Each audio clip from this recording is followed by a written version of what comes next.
Good evening, everyone. Just want to take a quick look at Numbers chapter 14. Remember when the children of Israel, they had basically chosen to believe the bad report of the spies, and they were afraid, and they were not trusting God, so they would not go in.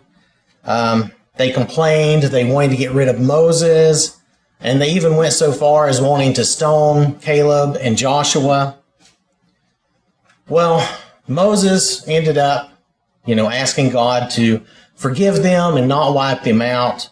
And I want to start here with God's response in verses 20 through 25.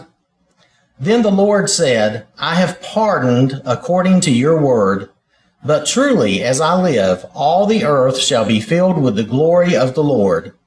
Because all these men who have seen my glory and the signs which I did in Egypt and in the wilderness, and have put me to the test now these 10 times, and have not heeded my voice, they certainly shall not see the land of which I swore to their fathers, nor shall any of those who rejected me see it.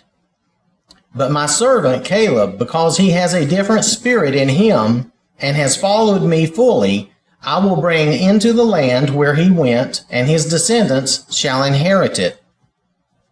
Now the Amalekites and the Canaanites dwell in the valley. Tomorrow turn and move out into the wilderness by the way of the Red Sea. So now God has told them that they will not inherit the land, and this is because they're not trusting the Lord, even though he was with them and they had seen his miracles and his action. God tells them to leave tomorrow, the next day, and not go towards their enemies, but to go out away from their enemies, to travel into the wilderness. So then we can look at what God tells them through Moses, some verses down here in 29 through 31. And this is where it starts to get serious, the repercussions for them. The carcasses of you who have complained against me shall fall in this wilderness, all of you who were numbered according to your entire number from 20 years old and above, except for Caleb, the son of Jephunneh, and Joshua, the son of Nun, you shall by no means enter the land which I swore I would make you dwell in. But your little ones, whom you said would be victims, I will bring in, and they shall know the land which you have despised. So they will die in the wilderness. They will spend 40 years wandering and dying until all of those who were numbered 20 years and older are dead. Then their children can go in and claim the land. But God isn't done yet. If we look at verses 36 and 37, now the men whom Moses sent to spy out the land, who returned and made all the congregation complain against him by bringing a bad report of the land, those very men who brought the evil report about the land died by the plague before the Lord. Now these 10 men, they weren't just any regular person they yanked out of the tribes. If you look back in chapter 13, verse 2, God had told Moses, send men to spy out the land of Canaan. From each tribe of their fathers you shall send a man, every one a leader among them. So it was somebody important to those tribes. These were leaders. They were of some significance. Now, the people, after this, they began to mourn greatly. Now they start to become sorrowful. If we look at verses 39 through 45, then Moses told these words to all the children of Israel, and the people mourned greatly. And they rose early in the morning and went up to the top of the mountain, saying, Here we are, and we will go up to the place which the Lord has promised, for we have sinned. And Moses said, Now why do you transgress the command of the Lord? Remember, he had told them to leave away from their enemies. For this will not succeed. Do not go up, lest you be defeated by your enemies, for the Lord is not among you. For the Amalekites and the Canaanites are there before you, and you shall fall by the sword. Because you have turned away from the Lord will not be with you. But they presumed to go up to the mountaintop, Nevertheless, neither the ark of the covenant of the Lord nor Moses departed from the camp.